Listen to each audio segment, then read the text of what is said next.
Merhaba sevgililer. Bu ne lan? Oğlum bu ne?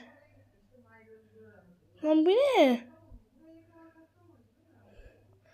Beyler bu ne? Oğlum bu ne lan? Bu ne lan? Bu ne oğlum?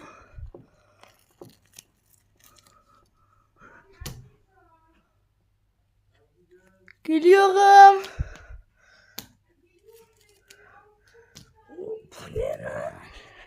Tamam. Beyler bu sayıyı bulmamı istiyorsanız beni abone olun. Bu ne oğlum lan? Elime yapıştı lan.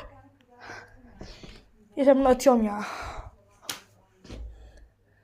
Oğlum topu da düştü.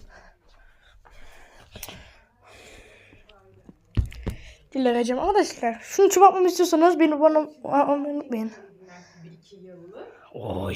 Beyler bu elime girdi. Arkadaşlar yarın ölüyorum.